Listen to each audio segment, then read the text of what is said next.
Hello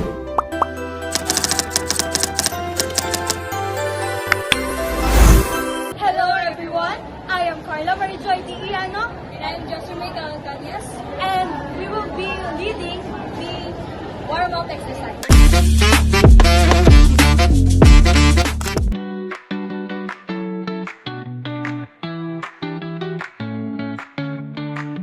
Hi guys, I'm Masrima Abdurrahman And my name is Colin Joy Arellano.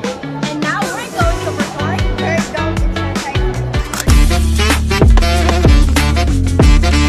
Execution of bird dog exercise. Get on your hands and knees with your hands under your shoulders and knees under your hips.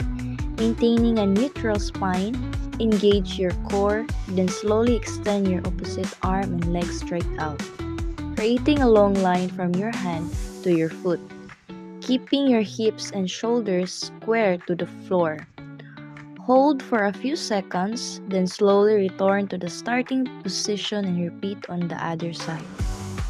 Hello guys, I am Go Emilios Jr. I'm Lance James Fernandez. and we are going to perform the dead bug exercise.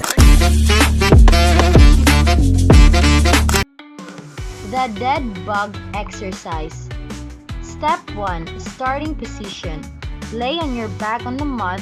Bring your knees up to a 90-degree angle. Raise your arms straight up toward the ceiling.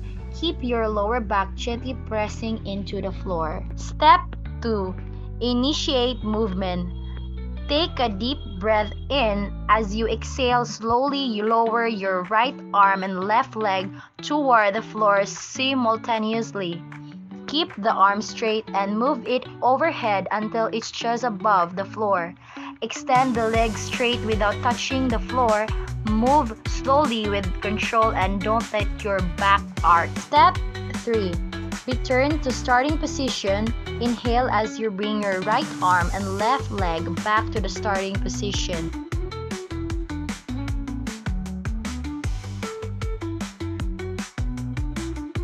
I am Camila Reddy Fernandez, and this is Casper Tikit Column. and I am the videographer. And I am the video editor.